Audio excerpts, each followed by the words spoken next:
The current podcast is sponsored by New Life Barber Lounge. New Life is not another barbershop.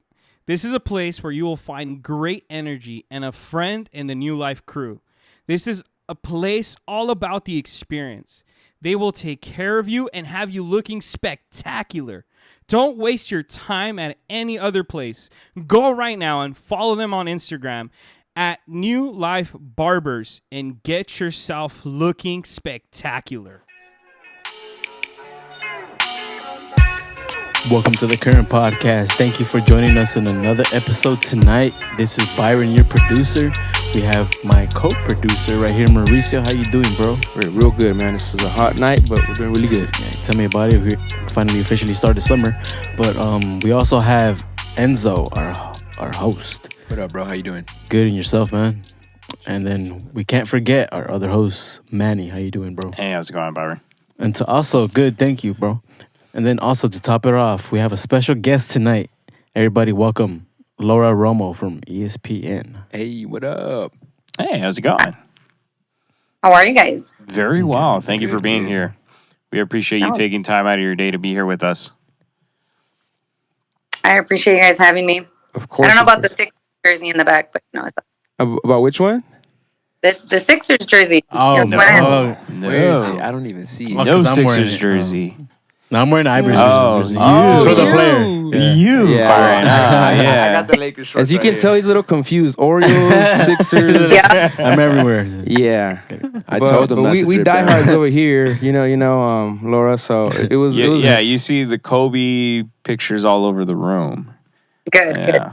Yeah, And definitely. I said, Thank you very much. Thank you. But I just wanted to start off by saying when the first time I heard you on the radio, and it was during this whole fiasco that we had to go through the last couple of years called the pandemic. And it was just weird because there was a little transition going on. There was new hosts. There was Kap coming on. Lindsay was new. And then there was Laura. And I was like, who's this Laura person? Like, she sounds very familiar. Like, where have I heard her before? And you know, you had very strong opinions as well. And I was like, this is like, she doesn't like LeBron. She doesn't like these things, certain things. Like, oh my gosh. Like, You don't like LeBron? it's the whole story, bro. hopefully we get into that. But just tell us a little bit about yourself as far as where you come from, who you are, and just a little bit about your upbringing. Well, I actually grew up in the Valley, the 626. So went to Baldwin Park High School, very born bred LA girl. Both of my parents are from Mexico. Like, they're both from Jalisco. My mom is closer to Guadalajara. My dad's from Jalos, which I think it's a little bit more known. As far as my upbringing, I was very regular, man. Like, grew up a Dodger fan, going to Dodger games because, you know, my dad couldn't afford to take us to Laker games. So Top Deck was my thing. So kind of grew up in sports a little bit. My parents are huge into soccer and boxing, and I'm not. I don't know nothing about soccer, which is really bad. I'm a bad Mexican. But yeah, I mean, I kind of, baby, be quiet. Sorry, my boyfriend's in the background, so I apologize for that. But yeah, I mean, I never really thought I would be in radio or really do anything in entertainment, even though I was around entertainment because of my dad. And my dad used to do like CB radio. I don't know if you guys know what that is. No, we And Like, you give us a little. you don't? Okay, so you know, like the old school radios, like truckers have, and then they kind of communicate with each other. Oh, Yeah. There was like a whole community about of that. Like, there was different groups, and my dad used to have a group of guys, and you know, they would interact with each other from like all over the country, and they would do like big like shows and stuff. So my dad's always been a character. Like, he's always the clown. He's always the person like in back of the camera recording and instigating. And I grew up, I'm like, dude, that's dope. You know, like, I want to do that. But I didn't really know what it was or how to even go about it. And I grew up in radio, like, in the sense of that was my buddy. So I always thought that would be really cool to do. But as a Latina, you don't see people like me on TV and in definitely. media, Yeah. you know? The representation is a little low. here A and there. little? Yeah. A little, yeah. It's an Very, understatement. very That's low, what I'm very saying. low. Not just I mean, not just not Latino, that- but also as a female too. That's it's low. It's a lower demographic, you could say. Yeah. So it was, well, there's the aspect of me being a woman, right? Then I'm Latina, but I'm not just Latina, soy Mexicana, so that's that. Because, we get hated on a lot. And then on top of that, it's like I wasn't your typical looking chick where it's like I'm a size 2. So it's like there was definitely no one like me on TV or in radio, right? So it was hard for me to picture myself in those kind of roles. And then even in sports, even though I love sports, it was like, what? You're gonna let a girl talk? Like it was not common. I mean, I feel like it's getting better now, but it wasn't common. Yeah, definitely. So, how did you break that ceiling to get to to the various places that you got to? Ooh, so it's interesting. I always thought I was gonna be a neurosurgeon. Whoa. So I is was that what like- you studied for? Like, did you go to college to aim for that, or? Not really. Like, I think growing up, I just wanted to make money. So I was like, That what hustle, career that is gonna Mexican get hustle, me money, right? Like, and as Latinos, and especially my parents being immigrants, they wanted us to go to school and do something better than what. I grew up helping my mom sell at the swamp meet and clean houses and stuff. So seeing my dad wake up in the morning, 3 a.m, because he was in painting. So they didn't want me to do that. So I was like, what's going to get me to not do that? And I was like, school. So I was really, really focused on that. So I wanted to be a doctor. I wanted to be a lawyer. I wanted something that was going to get me money. And in 2008, I graduated high school in 2006, right? And I busted my knee. I had to defer from school, and that pushed me back. And I ended up at Mount Sac, which was like the go-to place for everyone that kind of lands. Like if you live anywhere in the 626 area / like really close to Pomona 909 area, that's where you go, right? It's either Citrus College, Pasadena, Rio Hondo, or Mount Sac. Yeah, exactly. Like you, right? Like okay, Yeah, I was born in Amani, and I lived in Amani until I was 16. So those are the community college everybody was always talking about. Mansax, Rio Hondo, and then the other one you mentioned, Citrus as well. Yeah, and like Pasadena. So for me, it was like, okay, I don't want to curse because I don't know if we can. No, but like, you can. You're fine. You're fine. We're fucking sailors here. Yeah. We're sailors. You're saying. It's over here. But I was like, fuck, like now I gotta go and Man. with everybody that couldn't get into college because that's how I saw it as a failure, right? So I was like the most arrogant girl ever because I was like, I got accepted to good schools and I'm here at a 2-year college, right? So I flunked out. My Question: first are you also first generation? I am. Ah, okay, yeah. Right, So right, that's right. I can understand that a lot. I can relate to that. That's a where the lot. hustle Yeah. of you Me wanting to prosper and do better than what your predecessors did. You know what I'm saying? That's where, because we're first generation, and we always want to strive to do great things because All the way. of where we come from. You know? Exactly. And it's like, for me, going into that school, I felt like, damn, like I did something wrong. And I feel like so stupid saying that now because if it wasn't for that school, I wouldn't be where I am because I flunked out. And then I went back and I was like, okay, you need to get shit done. So I go back and then I get into a super bad car accident that I almost passed away in 2008. And I flunked out of that semester, but not because I was doing anything wrong. It was just because of the accident. And one of my friends, I'll never forget, he goes, man, you don't shut up. Like, you just keep talking. You don't shut up. He's like, why don't you do a broadcasting class? And I saw it on the catalog. And I was like, man, ain't nobody got time for that. Like, he's like, just do it. So I did it and I loved it. Like, my professor, the lady that was the head of the department at the time, she was like, she worked with Mucho Morales, which is crazy because when I told Chris, fast forwarding years later, I was like, yo, this was my professor. He's like, what? She worked with my dad. And I was like, yeah, I know. But it's crazy how this community is so small, right? So circle. I did the It came back full circle, like my brother said. Yeah. Yeah. So like I did the program at Mount Sac for broadcasting. We we were fortunate. I don't really know how the program is now, so I can't really speak on it now. But at the time, like PJ Butter, who's still on the air, right? He works at KD, was there. He was one of my professors. And he took us to Power 106, where I met someone there. And I just met some people. And they're like, yo, we really like your energy and what you're about, your personality. Like, why don't you intern? And I was like, yeah, I don't know. I just, I'm kind of trying this out. And like, yo, shout out to Jeff Garcia, because he was like, no, you should definitely intern here. So, long story short, I did the internship there, was there for like, good 6-7 months. Then the hustle and bustle, like y'all know how it is. You intern, you do this, you do that. But prior to interning that and even being on any broadcasting, anything, because I saw that you mentioned Latino.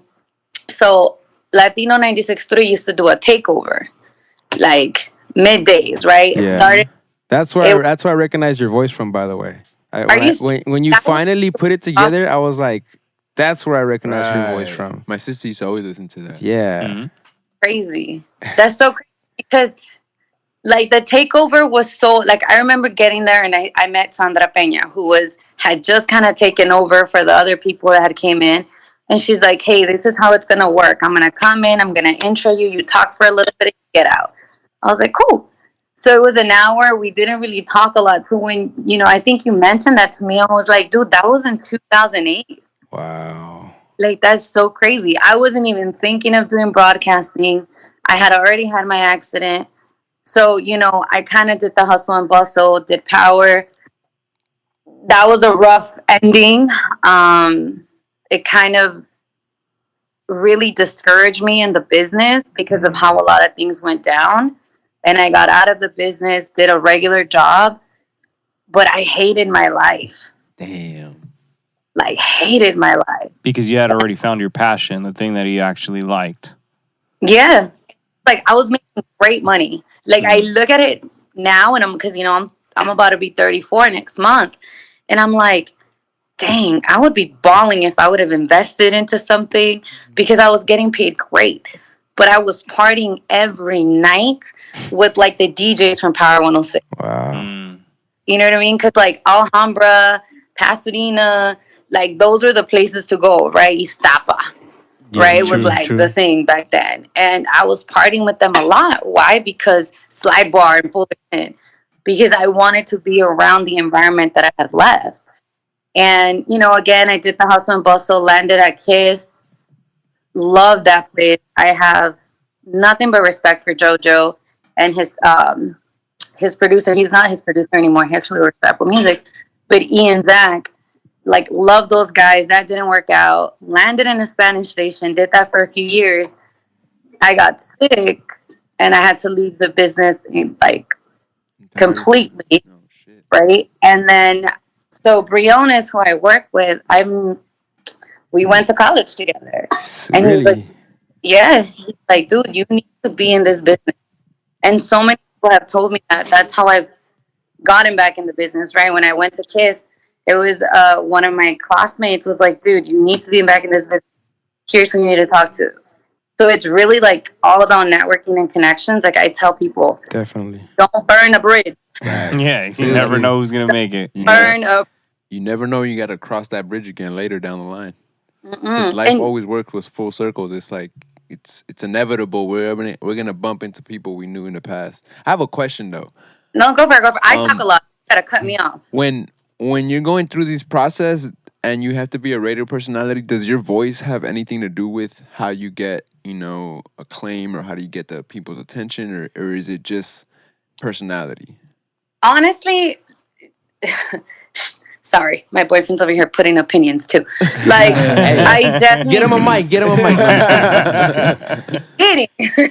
He's scarfing down some chicken, but like on the real, like I think it's a little bit of both, right? I think I've heard people on the air that I'm like, oh, that's a rough voice, right? Like that's rough, and it's not because it's bad. It's just sometimes it's not like I hate my voice. Really? I feel like you have a radio voice. I'm sorry. I feel like you have a very radio voice. Like it's like you wake up. I can wake up to you every day listening to the radio. Like when I used to listen to the radio, now I listen to podcasts every morning. But Nah, my brother is big on ESPN, so I'm sure he can attest to that, right? Yeah, definitely. It's very a voice It's that friendly. very and stuff. prominent. That's what I'm saying. When I heard the voice, I was like, I've heard this voice before, especially on the radio. So I think you got the radio voice, Laura. For sure. well, thank you. Yeah, but like I personally don't like it. But a lot of people that are in this business will say that about their voice. Like I've never not heard someone say, "Oh, my voice sounds weird." But I definitely think it's all personality.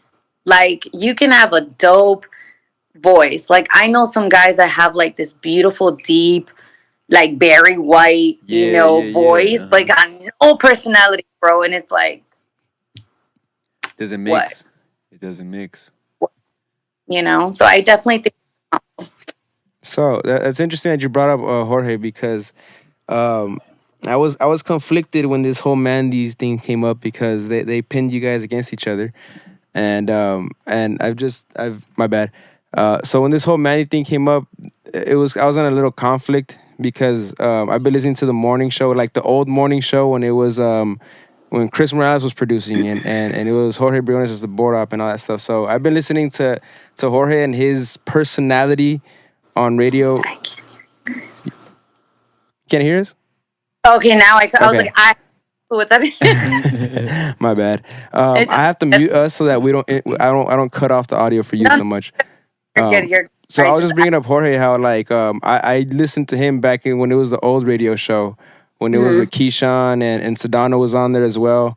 And it's just ironic that you bring him up and we went to the Mandy's and like I said they had you guys pinned up against each other when it came to Associate Producer of the Year.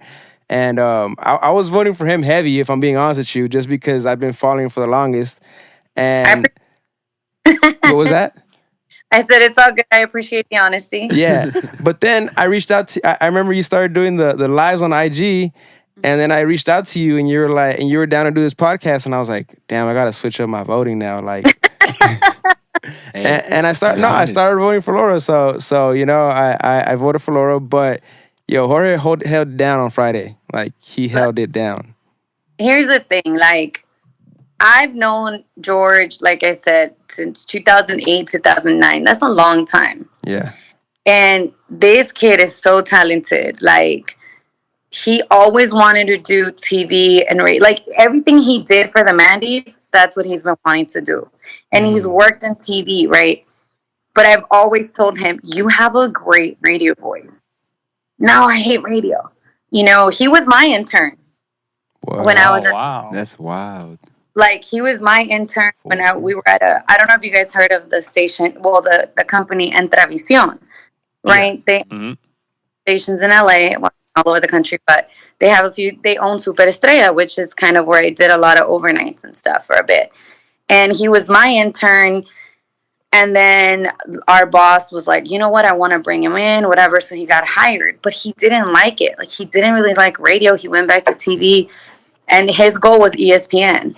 And I was like, bro, you got to do it. You got to do it. You got to do it. So he kept pushing, and he got there.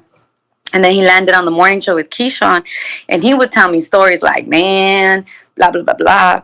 Excuse me. And I was like, that's so dope. Like you're a Latino in a market, a station that has no Latino. Exactly. Yeah, trust me, like me being like doing this podcast, like there's certain people at the station that like inspire me to do what I'm doing. And it's someone like Jorge and like Steve Mason, just because just hearing his story where he came from and everything, just from Toledo, Ohio, and he said he started his radio when he was like 13 and he talked about how he sold $500 ads and things like that. So like just hearing stories like that, and even now like yours, they're inspiring. So even getting to meet Jorge a couple of times and having you on this podcast, it's really dope to hear these stories. But how was your transition going into ESPN and getting into sports? I don't know, was ESPN your first sports thing or? It is. What's been your favorite stop out of all of them before we even go into that? So I think like they all have a different spot and a different lesson. Like I love Power because the love that I got there, look, I will never, even though it was a rough ending for many reasons that I personally won't get into. But like, Yesy Ortiz is amazing. Like, I love that girl. Like, I hadn't talked to her in a minute. Like, we kind of reconnected because unfortunately in this business, like, you're like this, you know, and even though you want to keep in contact with everybody every day, it's impossible. Like, I feel bad with Mauricio because he came up to me and he was like, yo, you know, can you do this? And I was like, yeah. And then it was like I was getting pulled left and right. He's like, oh, you know, we'll connect back. And then the night just kind of got away from us. And I totally understand. Trust me, I see the hustle and I understand. And as long as you were able to make it today, that's all that matters. Yeah. That's why whenever I was with Manny here and I told him, Lo, like as soon as I see Laura, I gotta go up to her just to confirm this whole thing and appreciate you so much. Yeah, and appreciate you. And I know that everybody's gonna be coming up to you, man. You're a star on this show. You gotta remember that. You gotta know that. I'm like, totally not. But the thing is that, right? Like, it's funny because okay, so I think Power for me has a special place in my heart because it was my first station, the station that I loved, I grew up on, and I was like, yo, this is where I want to be, right? So I think there's that, and I was also 20 years old, so it's that like, oh my God, I made it kind of thing, right? But I think every station I've been on, every journey in media has had a different lesson for me. And then just kind of at ESPN, I remember my interview with Amanda, and I was like, yo, a female's interviewing me? Mm-hmm. Like, wait, hold up, what? Like, the boss is a woman? Mm-hmm. In a sports station? Like, that's wild. Because I knew about Amanda. I didn't know she was about to get promoted because she was just the assistant when I got, interviewed. So I met I think it was Dan Zampilla or something like that before. Mm-hmm. I met him at a remote one time. So yeah, I remember him being the boss, and then Amanda took over. So he quit. Like, it was his last day. It's funny because when I went in for my interview, they're like, you're gonna interview with 2 people, and I was like, okay, cool. And then Amanda's like, change of plans. He's not coming in because it was his last day, and I was like, oh, okay, cool, whatever, So I did my interview, whatever, and Amanda's like, why do you want this job? She's like, why? Like, I can't pay you what you're worth, and I can't give you the title that you deserve. And I was like, because I just want to fit in. And she's like, but you're not even going to get a consistent schedule. You're not going to get consistent hours. Like, I said, don't trip. I got a job that can pay my bills. I just want back in. She's like, and I was like, yeah. She was like, okay. And less than 24 hours, I got my offer letter for ESPN. That's amazing. That's awesome. That's so cool. How long ago was this? How long ago was this? Dang, it's going to be 3 years in November. Oh, so like right before the pandemic. Yeah, pretty much. Damn. Yeah. So that's like, you're that group of people that, you know what I'm saying? Like, you made it happen right before the pandemic, and then it just paid off for you through the pandemic. Yeah, because so they hired me to do fill-ins for Laker games. Dope. And everyone's like, Laker games are so hard, like blah, blah, blah, blah. And I came in and I just got along great with the producer. And he was like, oh, I don't got to babysit you. I'm out. And he went into the next room, right? And I was like, well, I have done play-by-play because I did it for Mount Sac. Like I said, they have a great... Is this Jesse Lopez, by the way? No. So Adam Bronstein, who is now with the Rams, took over. Jesse took over for Adam. But Adam was the guy, and Jesse was like kind of their go-to person for the Lakers. So it was Adam and Jesse. And Jesse had been promoted to producer, so they needed someone to kind of come in and take over his spot. So that's what I did. And then after that, they were like, Greg hit me up. He worked with me. I had to fill in for Mason in Ireland. And Greg's like, I really like the way you work. And I was like, cool, thanks, whatever. I didn't know, like you said, lineup changes, right? I didn't know things were changing and things were going to happen. Where, like, they brought Sedano into the midday, and I remember getting the call from Greg and being like, hey, so Sedano's going to work 10 to 12, 10 to noon.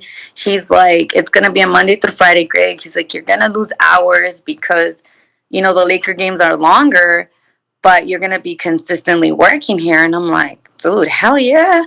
Like, let's go. And that's probably one of the funnest experiences for me, like, working with Sedano, Greg, and I, like, it was because we just talk shit. Yeah. Like, it hell was shit, And it was weird because this was right before the pandemic hit.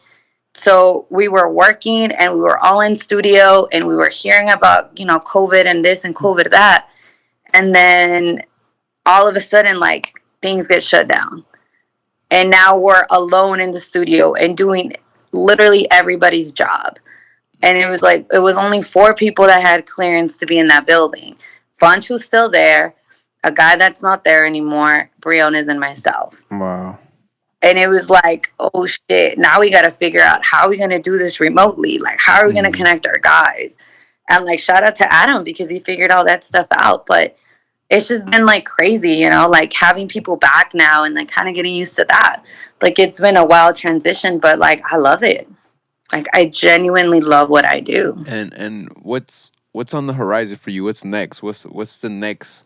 You've reached the ESPN summit, like the height of what you wanted to. Is there anything else that you feel like as a broadcaster, as a radio personality, do you wanna conquer another arena, another type of? Do you want to get on TV eventually?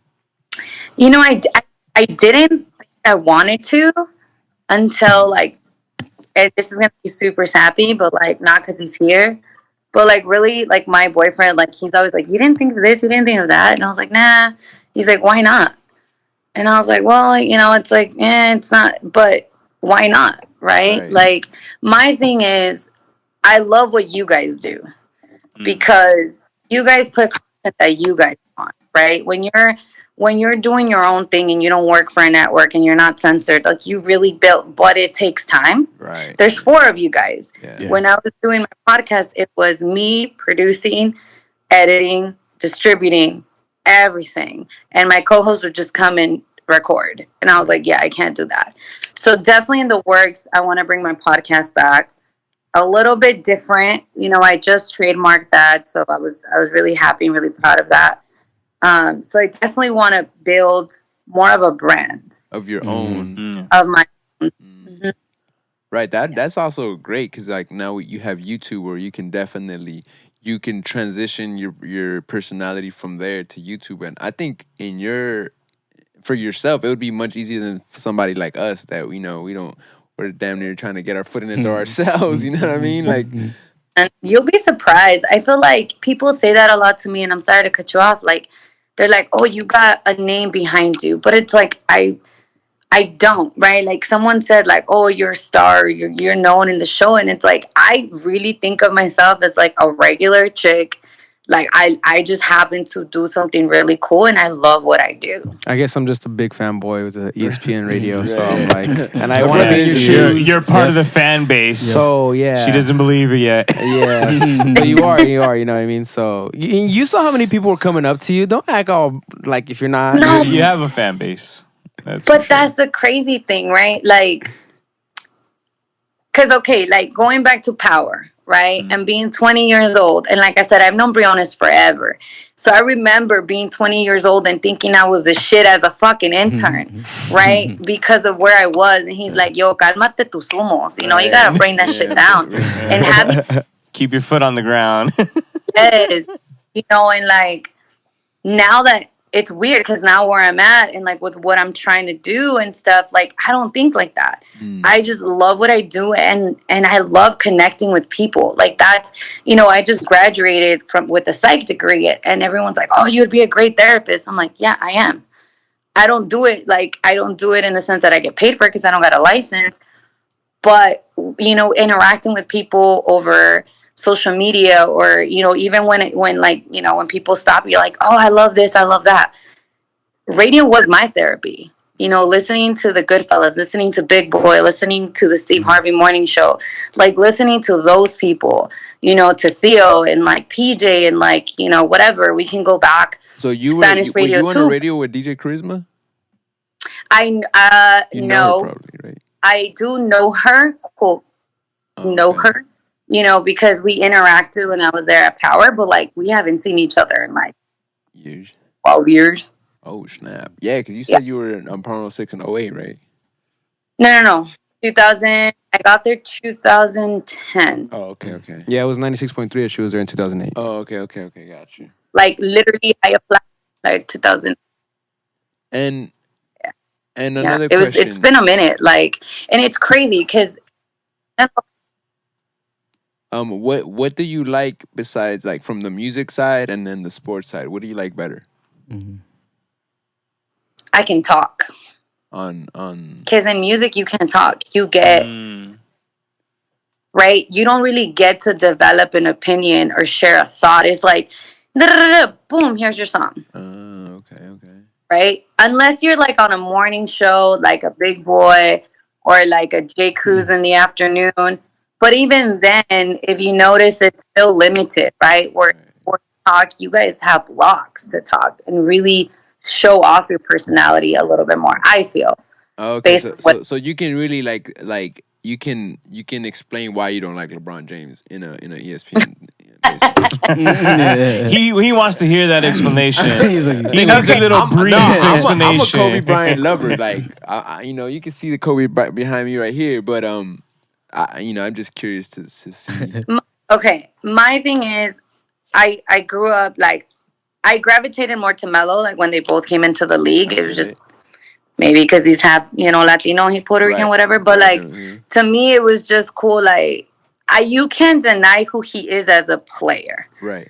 I've always felt that he's really arrogant and he comes off as like, ugh, And again, don't aggregate that. LZ used to give me a lot of shit for it. But it's like, I remember when he lost and they were trying to shake his hand and he just booked it to the locker room. And I was like, man, that's so fucked up. Like, I hated that.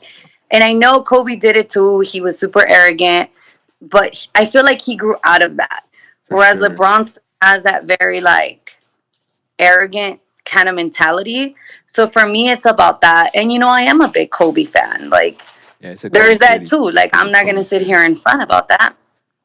It's a Kobe city for sure. Yeah, like, even now, after the passing, it's still a Kobe Bryant city. I mean, there's a large shoes to fill for somebody that just came and gave us one ring during the pandemic. So, I agree. He could be arrogant. And I don't knock him for that. He's doing his hustle. It's just, my thing is, I don't gotta like you. Like, why I could respect you, I don't gotta like you. Right. That's how a lot of people said about Kobe when he was in the league. They said they didn't like his style of play, but they respected it because you had to. It's Kobe Bryant, Yeah, definitely. And speaking about Kobe, did you ever get to meet him or at least see him from close? So I never got to meet him. I only saw him play. It's funny. My dad actually met Kobe at a gas station. Wow, that's what I would have wanted, to just run into him in the most randomest place. Yeah, but no, unfortunately, I never did. What has been your like starstruck moment? Where like, if there's been anybody in this industry that you've ran into and you're like, wow. Like for me, it was John Ireland on Friday. If I'm being honest with you. Aww. So I really wanted, but I was like, dude, I've been hearing him since the K-Count 9 days, and it's like it was so surreal. If I'm being honest with you. No, and I he didn't. chickened out. Yeah. He chickened out. As soon as I walked up, as soon as we got to the red carpet, we saw Sedano. I kept trying to push him. And Sedano is very intimidating in my opinion, just because he's so fiery on the air. He's so fiery. So to me, he was a little intimidating. Why was I not? And then John Ireland, to me, I was like, that's the voice of the Lakers right there. Like it was crazy to me. So it wasn't until I saw Alan Sliwa that I was like, this is Lakers talk. No, I'm just kidding. Sliwa's dope. Like, dude, his girlfriend? Right? Yeah, we were like, whoa. Who? Where'd she come from? Yeah, we were like, where did she come from? Yeah, so to answer your question, I kind of feel bad now because I feel like I should say someone that I work with right now, but I'm not. He might not listen to this podcast. Yeah, he might not listen to this podcast. So unless you share it along the station, which I would love, but if he doesn't, yeah. But for me, it was Nas. Like meeting Nas and Damian Marley, that was dope. Like really, because I'm a big hip hop person. On tour for that Distant Relatives record. Sick. That's epic. I have that record, and I remember at Power they had like the posters. And I remember Jeff. So again, like I love Jeff. Like Jeff is a G. Like not because he's G, but like he's a dope person. Because I hated taking pictures of people. I was like, I don't want to take pictures. Like, I remember Katy Perry was sitting right next to me talking to me, and I did not take a picture with her. And that day, Jeff is like, you better go and take a picture with Nas. And I was like, no. But I did, and I love him for it because he pushed me. And he gave me the poster, and he's like, ask him to sign it. And I was like, I don't want to be that person. He's like, do it. And I still have that signed poster. It's pretty bad. That's awesome. Yeah, that's a memory. Yeah, you're never gonna forget. That's what I kept telling Maury. I was like, you never know when you're gonna run into him again. I was like, go do it right now. Go do it right now. I kept pushing him, but he got shy on me. I was like, really, bro? Yeah. I did. I would have walked up if I was there. I would have walked up to him. I really, I was Party. I was a little nervous, but I did go up to Steve Mason because I had the honor of having him on my podcast like a year ago. He put that offer out on, I think you were on the radio show at that time when he was offering, like, if you have a podcast, you want me on it. So I shot my shot. I got him on it. So I had to go up to him in person. It was and only give him a you though, handshake. man. I wanted to be on that podcast. Hey. That would have been dope. Steve is very strict with his time. He was like, this time, and I got 30 minutes for you. And I was like, all right, cool. That's all I need. So I had to go up to him and just, Thank thank him him for and whatnot. And as soon as Cap got host of the year, I walked out that bitch because I was like, bullshit. Oh, don't do Cap like that. Nah, Cap is from cool. where?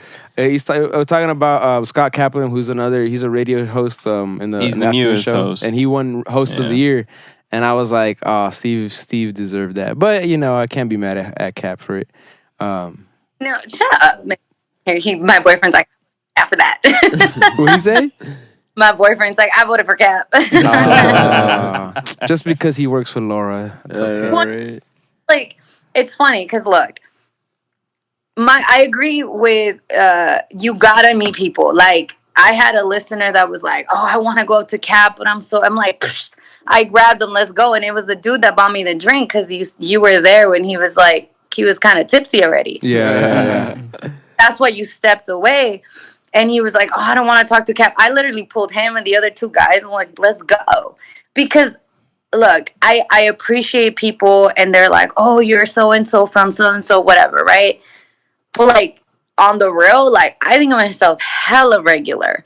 You know what I mean? Like you're going to, man, y'all should have seen me today at Ross. Like, I was, like, in a chongo, like, in sweats and my...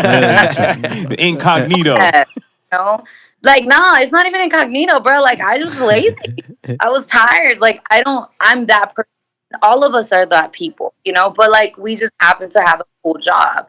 So it's like I did a live on Saturday because I was falling asleep at Apple and I was like, yo, I got to wake up. So I went live and people were like, oh, we didn't want to go up to you because, we didn't want to bother you. And it's like, dang, like, I'm like, am I not approachable? Like, but it just kind of was like, do I got a resting bitch face? Like, wait, hold up. The Mexican side of it. Yeah. That's crazy. So No, but I always do it. The guys are. How do you feel about like, let's talk a little sports right now. How do you feel about the Lakers offseason? You think they're gonna make a move? No. I don't like. It's rough in these streets. It is. Because we're just in a tough bind. Like, part of me wants to be really hopeful and say they are, and some magical something is gonna come up. But we gotta be real. Like, these are rough years, and we're not a championship team. And I know that we have the best player, with LeBron, and I know it pains me. Did you guys see that? Yeah, I hesitated. I was like, It took a while for those words to come out. she didn't want to say it. But he is, right? Like, let's be real. And the things that he's doing at his age is crazy. But I think, as all of you guys, you guys, are like, we're huge fans. Like, we can't be in denial tampoco. Like, we gotta keep it 100. They're not gonna be good years. And, if by the only way that something can happen is if we can get AD, LeBron, and if Russ stays to just work together. And from what I saw last season, that shit ain't happening. That's exactly what I told these guys. That I feel like the new coach has to get them in a room and get them to understand that they have to play roles. It's not about being the best player in the world at this point anymore. It's about coming together to win a championship and who's gonna play what role. Who's gonna, you know what I'm saying? Because definitely. it's just too, like with Russell, it was too much one-on-one last year, and it didn't fit with the whole team. So I'm hoping that this new coach does something, because obviously we're not getting Kyrie anymore. That's off the table. John Wall went to the Clippers. So The fucking that's what I was saying too. sorry. I'm stunned. Yeah. I walked into here and they told me, yeah, he signed with the Clippers. I'm like, bro, what? Yeah. The Clippers? Yeah. But Yo, but The the underground pains team. because the Clippers are just, you know. But it's like, baby, be quiet. That's his team. But it's like, Yo, Laura, you have to reconsider this whole thing right now. I know you just introduced it to everybody, but There's Nah, some I'm just more. kidding. There's some wars in that house, man. that's like my But he wife don't being follow my sports wife's like a that. Warriors fan sometimes. I say No, sometimes. the Warrior fans can say some shit because they got some shit to back it up. Right. yeah, exactly. Yeah, Clip- but Clippers fans, They choke, right? They just choke. Yeah, that's why I said like today when they were talking about John Wall and like how he signed with the Clippers, I literally started playing "Cluck You" in the background, the little Muppets song of like, fuck you. I was like, who cares? Like they don't do shit until they do something. I'm gonna be like, all right, but y'all don't do shit. Yeah, no. For real. not They at always all, choke. at all, Facts. straight up. So, and like when it comes, all right, I need to ask you this because What's up? we'll have this debate sometimes. What do you think about the Bubble Championship? In regard to Okay, so Does it have an asterisk next to it? no, No, you don't think so? I don't think. Look, I think that a lot of people think it was easier, right? I think so.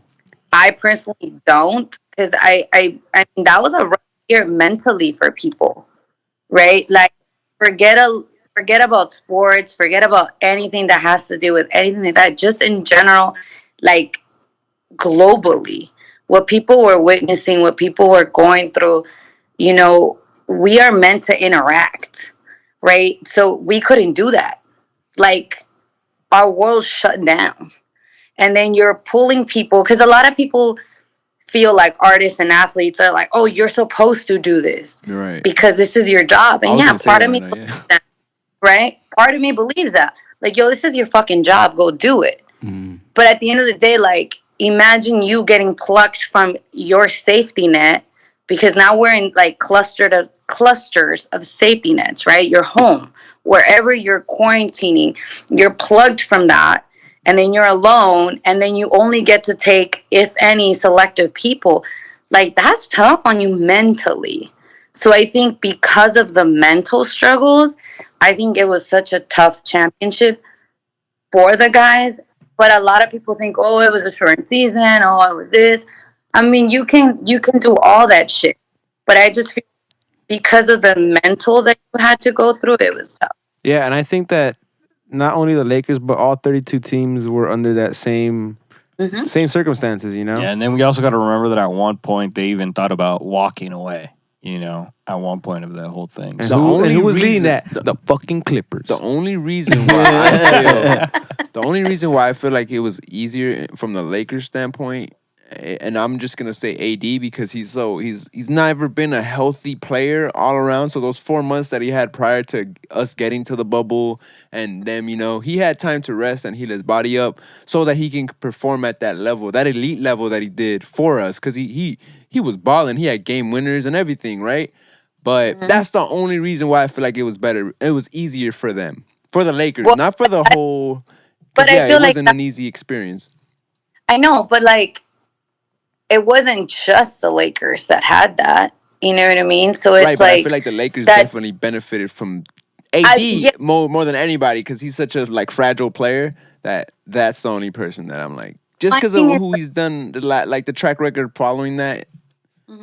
He's like, oh, dude, I was there at that game where I remember going with Lindsay, and I was like, oh shit! Like when he got hurt, bruh. you know, we're like, fuck, Like, again. I'm like, this fool can't stay off the floor, but like on the floor, like Sekai every time. It's like, what's going on with you, bro?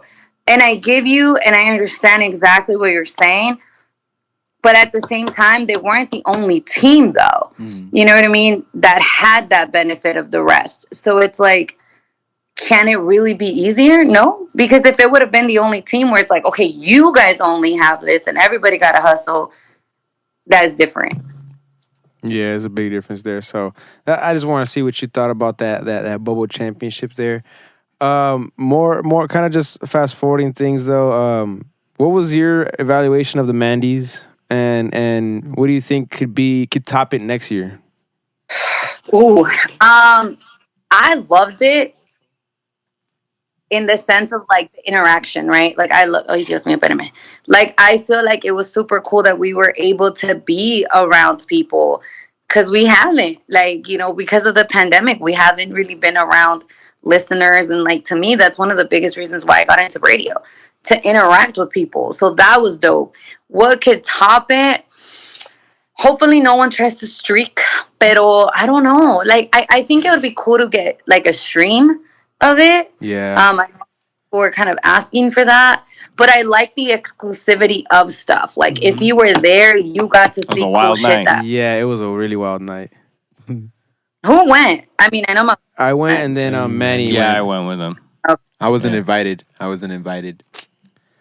We have a nickname for this guy. Is Last Minute Enzo. Hey. I had bought my tickets back in November when it first got announced. My brother got postponed. He never told me about even an award show. Man, I tell him, I'll tell all these guys, listen to ESPN radio, and I'm the lone wolf there. So y'all killing my. There's a share button on the radio. It's okay. I'm here. You know, the only time he shares it is when, hey bro, I'm gonna be on the radio.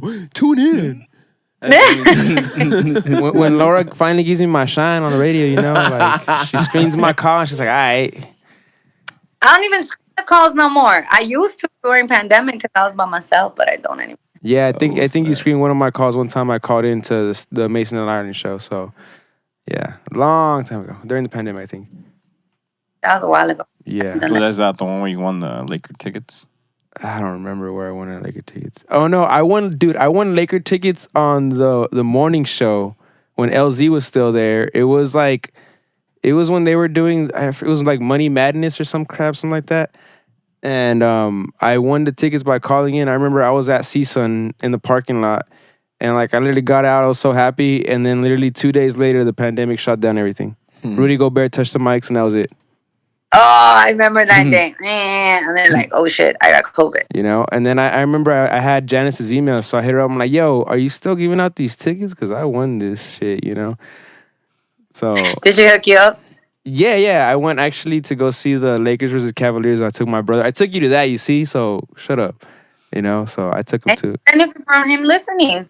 Exactly. So, you know, he benefited from it. But yeah, I remember that I won it from that. I also, but the thing is that I got robbed from was that I was supposed to also go to the radio station and get put in this money machine where I was supposed to. So like my whole thing, I was like, damn, I'm finally gonna be able to go into ESPN and see like everything. Robbed, you know. So let's see if Laura makes it happen. I know, right? I'm just kidding. Oh, dude, I wish I could. Like, it's crazy because we used to be able, not on the radio side, but on the TV side, like us as like workers, we would be able to like sign up and tour people, like, you know, the studios. But because of COVID, I don't even have access to the TV building. My badge gets like, and I'm like, what the hell? I have to be in here, you know? So, because it's two different buildings at LA Live. And I had to go do something at the TV building. So, like, trust, I wish I could. Because certain people are like, yo, can you? Like, there's a dude that does, you know, he does media too and stuff. And he works downstairs, like, at one of the restaurants. And he's like, I've never seen the ESPN LA studios. He's like, I would love to. And I'm like, bro, I would totally try to sneak you in. But security real quick. You got a badge? Yeah, easily. I feel that. Everything's changed. No, definitely. But, yeah. You know, if the future holds it, I'll be there one day. Or if they open it back up again. We're hiring a producer, bro. What happened? I think we're hiring a producer. There it is. There's the opportunity. How does one become a producer for ESPN? You apply. What do you need to Like, what do you need to have under your belt? Like, what kind of capabilities or qualifications? Honestly, like I look, they're always gonna say you need this, and you read the requirements and all that shit, right? It really is a lot about who you know, unfortunately, right? But you do. I mean, obviously, you need to you know how to edit, right? You need to know how to edit. You need to know how to produce and how to find content, like.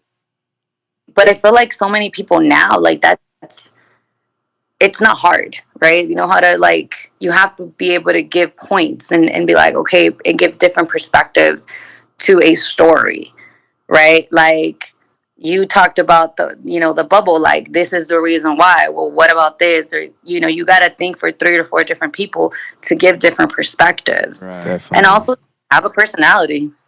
How have I checked that box off so far? Pretty good. I mean, you've been working with that back there, so you're pretty good. Cool. Nah, I'm gonna definitely shoot my shot there because I'll be honest with you, that's a been a dream for me, and kind of like you, how when you got to ESPN, it's more of a passion more than just like, oh, I want to do it for the money or for like, no, it's just that you get to have a great job doing what you love, and you're talking about another thing that you love, which is sports. So I think that's a package deal that I'm willing to explore one day. So we'll definitely do that. But just kind of moving on to wrap this podcast up, who has been your favorite person to work with at the station so far? Oh man, that's tough. And I'm gonna be like, I know that's people always gonna say like, oh, no, it's tough because I respect Amanda so much. Not just because she's the boss, but she's a woman, right? Like making it and being a boss in a very, very male-dominated industry in LA. Yeah. Like it's one thing, and no disrespect to the smaller markets, because don't be coming at me. But like LA and New York is the place, right? Like especially in sports There's or any expectations kind of radio, there. media. There's So I expectations respect her so much. And there's also expectations in these bigger markets too compared to the smaller ones. Yeah, but I love Michael. Like Michael Thompson is amazing. I'm so sad he was not at the Mandy's. That's my one beef that I got. You're not the only one. But oh my God, this camera is so weird. Like, I completely understand in a sense why. And he's a germaphobe. He talks about huge. I love the video of his hotel room that John or I think or Mike Trudell posted of towels everywhere in his hotel room. Put it on the floor and everything. And that's him. That shit ain't for show. But everybody at the station is like different. But I also have connections with people like Briones, who I've known forever. Carlos Saisu, who is the social media manager. Like, I went to college with him. That's wild. Like, it's really a small world. We went to college together. So, yeah. That's crazy. I have a quick question before we do wrap it up. Laura, what's one of the coolest incentives that ESPN offers, or if you can even share that with us?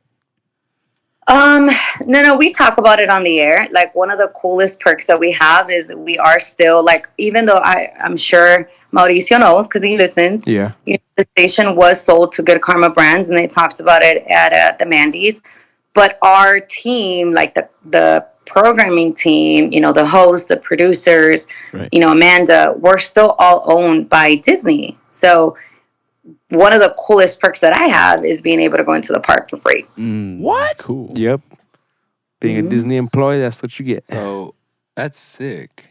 That and the when we can. You can go to the games for free too? I mean, if they have tickets, like for example, the tickets are for sales, right? Like the partners and all that other stuff. But like nobody wants Clipper tickets, bro. Why do you think I go to Clipper games? Because you made him a Clipper fan. You see? No. You took a Clipper fan already. Hey, babe, let's go to the Clipper fans free. And you converted him. No. Like cuando lo conocí, like él ya venía damaged, when it Hey, how many times did they drop him on the head for him to become a Clipper fan? What happened? How many times did he fall on his head as a child to become a Clipper fan? Because they never won nothing.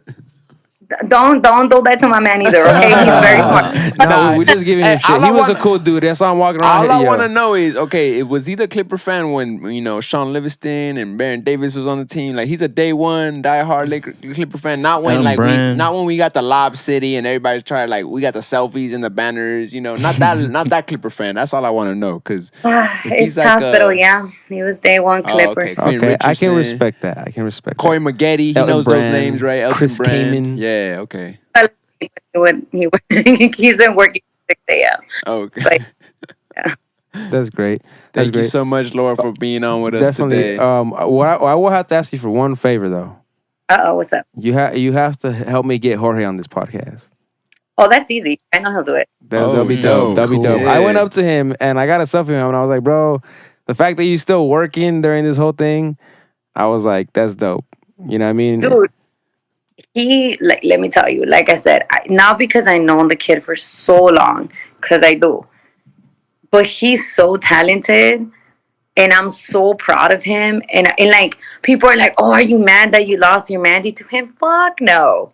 Like, no, I'm not. Like, I'm so proud of him. He's a dad. He hustles. Y'all don't even know. He has like 4 jobs. I have 2 jobs. But it's like, I'm single. Like, I mean, in the sense that I don't got no kids, Yeah. I'm not married. Like, he has a kid. He has a wife. Like, he's a hustler, and that's who he is. Like, I love his parents because, like, I've known him for a long time. So I'm so proud of him, and I'm so proud of people finally getting to see just a little bit of what he is going to do, because this is nothing. Like, y'all gonna be seeing that name way, way more, and in bigger things. Definitely. And you as well, Laura. We're going to be seeing you do much bigger things and whatnot. And again, we thank you for doing this podcast. I hope we get to get you back on so we can kind of explore a different side of Laura. Laura from ESPN, thank you. Yeah, Laura from ESPN. We'll get there's Jenny from the block. We'll get Laura from the block. You know what I mean? we want to get to know you a little better. But once again, thank you so much. And we just look forward to having you on in the future, and just have a great day, a great night. Shout out to your BF over there. I didn't get to meet him, but I saw him walking around. He has fresh hair. If he ever needs a barber, New Life Barber Lounge. This is my barber right here. He's my brother. I got him. So if he's ever in the valley, you already know where to go. So yeah, just shout out to Appreciate him, you, brother. Thank you so much. Once again, good one, Laura. Thank you. Thank you. Thank you for your time. Have a good one. All right, thank you. Bye. Thank you for listening to our episode. We appreciate your support. Remember to follow us on Instagram at The Current Pod, where you can share our episodes, review, interact with us, talk to us about what's going on. We appreciate your feedback and everything that you guys do for us and supporting us. Have a wonderful day.